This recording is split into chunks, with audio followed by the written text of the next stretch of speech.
think about a lot of the people from like our generation, they're still doing what they're doing now, and they've been stuck at that plateau point because I think there's been the fear or the lack of imagination to just try something new. Like I remember when we initially spoke about guidebooks.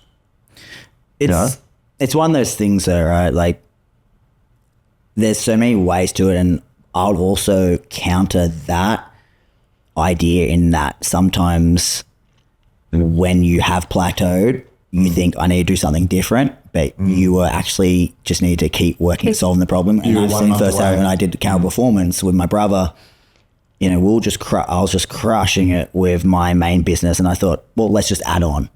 And I would have been probably double where I was if I had have just put all that same time and energy into my main business, which was killing it, and not added on. And yes, that went fine the first year or so that we did it. And then what happened?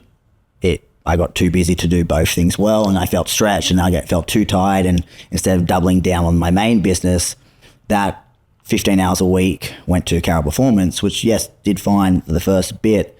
But if I had to put that into the main business, I could have, you know, had more energy to solve those harder problems. And the thing is, initially the problems are quite easy to solve and quick, and the bigger you get, they get harder to solve, more costly, and you need more brain power. So if you're always torn between 100 different things, for me, it's been, well, it's hard to solve that big problem if you're trying to do multiple things. So it's even like, as you said, like, yes, pivoting is important.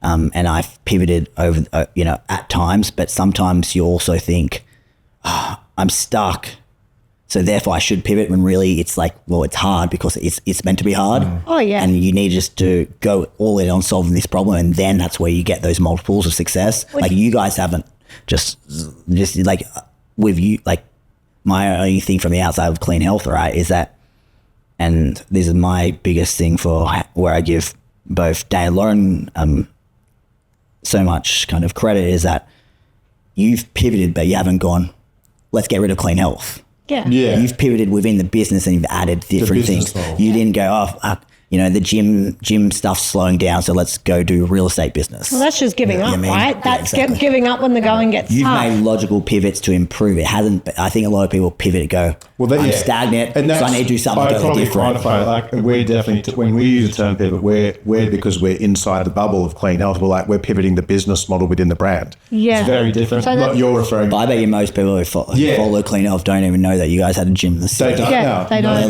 They're like Jack, let alone back in King Street. No.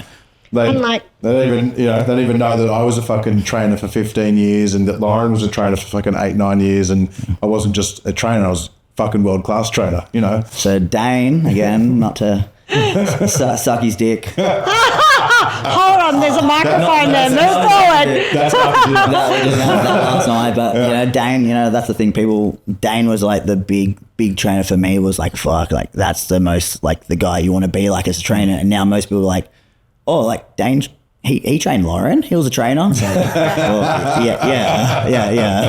That's how. Have you not heard Do you know how I ended up at her? Do you know how I ended up at Clean Health? Was I literally, after having the kids and everything and wanting to get back into training and do something for myself, I literally went online and Googled Australia's best PT and was like, fuck, I'm going to find the best PT because that's what I do. I always like doing things properly.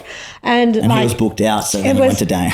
Yeah. I was like, this guy will just have to fucking do.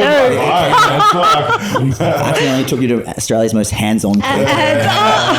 Most hands-on PT, yeah. And then me there next. Yeah. Especially generation after generation. Yeah. You know. Kept it going, didn't you? Naughty coaches. All right.